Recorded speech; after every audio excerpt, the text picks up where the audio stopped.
तो नमस्कार दोस्तों, आप सभी लोगों को स्वागत है हमारे यूट्यूब चैनल इलाहाबाद पीसीएस में। देखिए, आज आपकी जो तारीख है वो 25 मई है। आज के दिन प्रयागराज में चुनाव चल रहा है, लोकसभा का चुनाव चल रहा है। तो देखिए, जितने लोग भी यहाँ पे हैं या फिर जितने लोग अभी घर आसपास के किसी क्षेत्र में है, क्योंकि प्रयागराज और उसके आसपास के कई जिलों में चुनाव चल रहा है, जैसे प्रयागराज हो गया, सुल्तानपुर हो गया, प्रतापगढ़ हो गया, ठीक है, श्रावस्ती हो गया। तो जितने लोग का भी अगल बगल का जिला, वो लोग जाकर के अपना वोट भी तो वहाँ पे जाकर के दे के आए, और जितने लोग यहाँ पे हैं वो लोग तो अपना, जो यहाँ के लोकल है वो लोग तो अपना वोट को दे ही।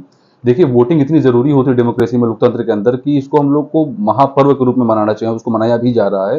तो हर एक नागरिक, हर एक सिटीजन का ये राइट होता है कि वो अपने वोट को जा करके, जिस भी पार्टी को उसको ठीक लग रहा है उसको जाकर के अपना वोट वो दे, बजाय ये सोचने के कि चलो छुट्टी है, आराम करते हैं, घर पे रहते हैं। नहीं, इस वाले अपने इफेक्ट को हटाना है। घर से आप आराम से निकलिए, वोटर आईडी अपना कार्ड लेके जाइए, आधार कार्ड लेके जाइए और अपना वोट दे करके आइए।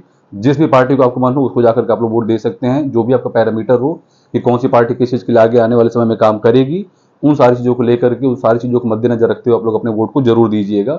घर पे आराम करने से अच्छा है कि जाकर के आप बाहर वोट दे करके आइए, अगर आप लोग इस लोकल एरिया में हैं तो। ठीक है। देखिए, आज हम बात भी किसी चीज करेंगे, मेंबर ऑफ पार्लियामेंट की, एमपी की। इलेक्शन किस चीज का हो रहा है? एमपी के लिए हो रहा है। और ये सारे एमपी मिलकर के क्या सेलेक्ट करेंगे? अपने प्राइम मिनिस्टर को, मतलब प्रधानमंत्री को सेलेक्ट करेंगे। तो हम लोग बात कर रहे हैं मेंबर ऑफ पार्लियामेंट की, उसमें आज हम कुछ बात कर लेंगे कि उसकी क्वालिफिकेशन क्या होती है और उनकी डिस्क्वालिफिकेशन क्या होती है, ऐसी क्या चीजें होती है जो हमको जरूरी होती है मेंबर ऑफ पार्लियामेंट बनने के लिए, यानी कि सांसद बनने के लिए। कहाँ बैठते हैं सांसद? संसद के अंदर, पार्लियामेंट के अंदर। और ऐसी कौन कौन सी चीजें होंगी कि अगर हम एमपी बन गए हैं तो फिर हम उसके बाद डिस्क्वालीफाई भी हो सकते हैं। ठीक है, तो इस वीडियो को हम स्टार्ट करते हैं। इसके साथ ही साथ आप लोग ये जान लीजिए कि देखिए, जो इस समय जो एक वो न्यूज चल रहा है कि एग्जाम शायद जुलाई में हो सकता है, जुलाई में हो सकता है, तो ऐसा कुछ भी नहीं है। एग्जाम आपका नवंबर से पहले या फिर अक्टूबर एंड से पहले नहीं होने वाला है। उस चीज को लेकर के आप लोग पूरे तरीके से निश्चिंत रहिए। जो भी आप लोग की तैयारी चल रही है, आप लोग अपना स्ट्रेटेजी बनाकर रखिए अक्टूबर के हिसाब से ही। उसके पहले जो कुछ भी एग्जाम्स है, जैसे कि यूपीएससी का आईएएस का एग्जाम हो गया, ठीक है, एग्रीकल्चरल सर्विसेज का एग्जाम जो यूपीपीएससी ने भराया था, एग्रीकल्चरल सर्विसेज वाला, वो हो जाएगा। ठीक, फिर उसी बीच में हाई कोर्ट की आरओ की वैकेंसी आ सकती है, हाई कोर्ट में एपीएस और पीएस की वैकेंसी आ सकती है। तो जितनी भी वैकेंसीज हैं, ये सब की सब आपकी आनी है। और आप लोग का जो पीसीएस और आरओ है वो आप लोग का आराम से नवंबर दिसंबर में या फिर अक्टूबर के एंड से स्टार्ट होगा। तो अक्टूबर के एंड में पीसीएस का और नवंबर के एंड में किसका होगा? आरओ का होगा। तो एग्जाम्स को लेकर के आप लोग बिल्कुल भी डिस्टर्ब ना रहिए कि जुलाई में हो रहा है कि अगस्त में हो रहा है। ये भी जुलाई अगस्त में नहीं होने वाला है। ये जब भी होगा तो आप लोग को अक्टूबर या नवंबर में ही एग्जाम को कंडक्ट कराया जाएगा। ठीक, तो चलिए पहले कुछ पॉइंट्स को डिस्कस कर लेते हैं कि कौन कौन सी क्वालिफिकेशन है। जैसे आप ही लोग में से कुछ लोग आगे चल करके सांसद बनेंगे, कुछ लोग शहर के डिस्ट्रिक्ट मजिस्ट्रेट बनेंगे, कुछ लोग विधायक बनेंगे, हो सकता है किसी की तकदीर अच्छी रहे, वो प्रधानमंत्री बन जाए, मुख्यमंत्री बन जाए। तो पहले हम चीजों की बात कर लेते हैं कि वो कौन सी क्वालिफिकेशन होती है कि मेंबर ऑफ पार्लियामेंट हम क्या कर सकते हैं, बन सकते हैं। तो उसको पहले स्टार्ट करते हैं। देखिए, सबसे पहला पॉइंट क्या है? Must be citizen of India. आपको क्या होना चाहिए? भारत का नागरिक होना चाहिए। सबसे पहला जो पॉइंट क्या बताया गया है? You must be the citizen of India. ठीक, अब देखिए, राज्यसभा में अगर आप इस कंडक्ट करना चाहते हैं अपने इलेक्शन को, तो आपकी एज कितनी होनी चाहिए? कम से कम 30 साल। अगर आप कम से कम 30 साल के हो तब राज्यसभा के चुनाव के लिए क्या कर सकते हो? अपना नामांकन उसमें कर सकते हो। लोकसभा में चुनाव के लिए, मतलब कि लोकसभा में सांसद बनने के लिए आपकी एज मिनिमम कितनी होनी चाहिए? 25 साल की। ठीक, इसके बाद देखिए, must possesses other qualification prescribed by the parliament. Parliament कुछ अलग से भी कुछ पैरामीटर्स को सेट करता है किस चीज के लिए? मेंबर ऑफ पार्लियामेंट को बनाने के लिए। उन सारे जो पैरामीटर्स है उन सबको आपको क्या करना चाहिए? पास आउट करना चाहिए। ठीक है, तो ये पूरा पॉइंट किसके लिए है? क्वालिफिकेशन के लिए। ठीक, अब हम बात कर लेते हैं डिस्क्वालिफिकेशन के लिए। अगर ऐसा क्या क्या चीजें होती हैं कि अगर आप मेंबर ऑफ पार्लियामेंट बन गए हो, तो अगर आप कुछ ऐसी चीजें करते हो तो आपको क्या किया जाएगा? डिस्क्वालीफाई भी कर दिया जाएगा आपको हाउस से। ठीक है, तो उसमें देखिए क्या आता है? He or she must not hold any office of profit. उनके पास कोई अदर सोर्स ऑफ इनकम नहीं होना चाहिए। किन चीजों को छोड़ करके? चाहे वो यूनियन हो चाहे स्टेट में, अब किन चीजों को छोड़ करके? अगर वो मिनिस्टर हैं ठीक है, या फिर कुछ और भी ऐसे काम है जिसको पार्लियामेंट ने एग्जेम्प्ट किया हुआ है, मतलब उसको छोड़ा हुआ है। तो अगर वो मिनिस्टर या फिर कोई और वो काम जो पार्लियामेंट ने छोड़ के रखा है, उसके अलावा कोई अगर अदर उनका ऑफिस ऑफ प्रॉफिट है, तो उसको क्या किया जाएगा? तुरंत उनको वहां से डिस्क्वालीफाई कर दिया जाएगा। किसको? एमपी को, मतलब कि सांसद को। इसके बाद देखिए, he or she must not be of unsound mind. Unsound mind मतलब कि बहुत ज्यादा हाइपर होना, या फिर बहुत ज्यादा मतलब मेंटल कंडीशन हो जाना, मेंटल कंडीशन उनके ठीक ना होना। और ये चीज कैसे माना जाएगा? जब उसी कोर्ट ऑफ रिकॉर्ड में अगर हो। ठीक है, तो he must not be of unsound mind and stand so declared by the court. अगर कोर्ट ने उस चीज को माना है तो उस पैरामीटर पे भी एमपी को क्या किया जाएगा? वहां से डिस्क्वालीफाई कर दिया जाएगा पार्लियामेंट के अंदर से। इसके बाद, ही or she must not be the citizen of, he or she not the citizen of India acquired other country citizenship. हो सकता है कि अगर वो लोग भारत की नागरिकता छोड़ दिए हों, ठीक, तो भारत की नागरिकता छोड़ दी और किसी और अदर कंट्री की अगर नागरिकता उन्होंने अपना ली है, तो उस केस में भी क्या किया जाएगा? उनको डिस्क्वालीफाई करा दिया जाएगा।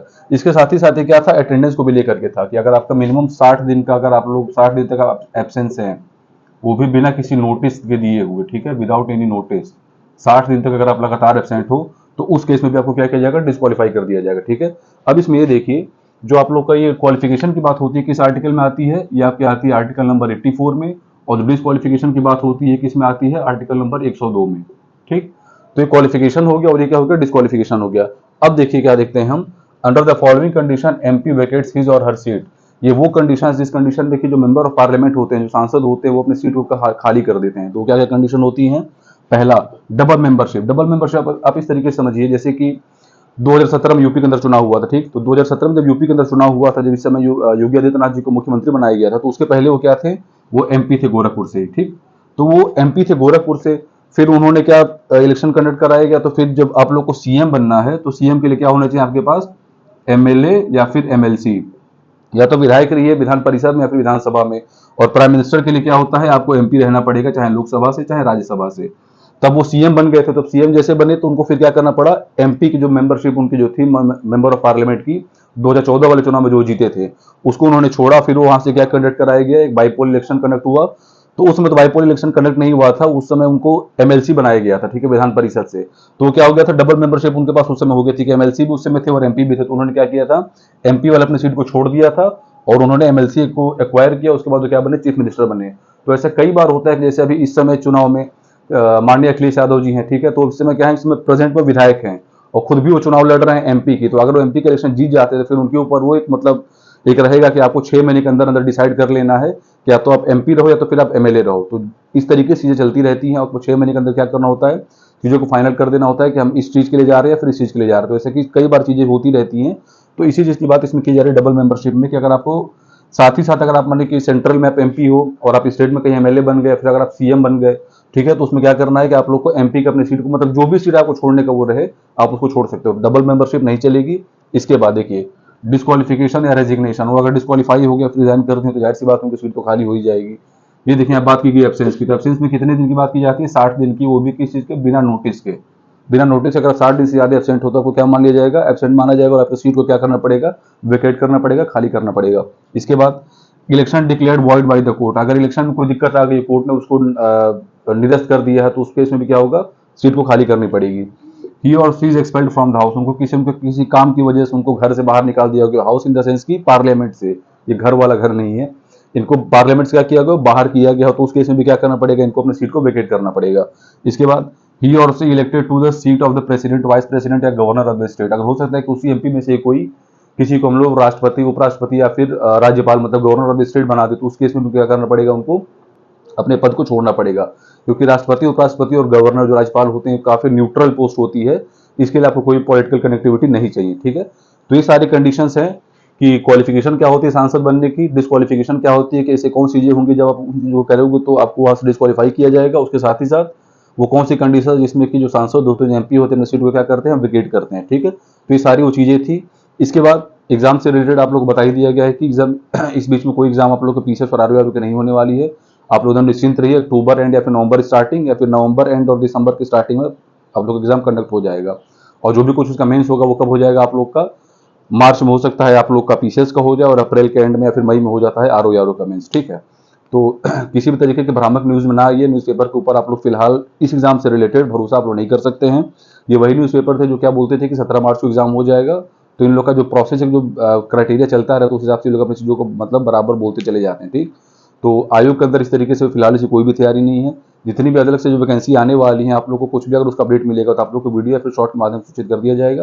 वीडियो में बने रहने के लिए बहुत बहुत धन्यवाद। जय हिंद, जय भारत।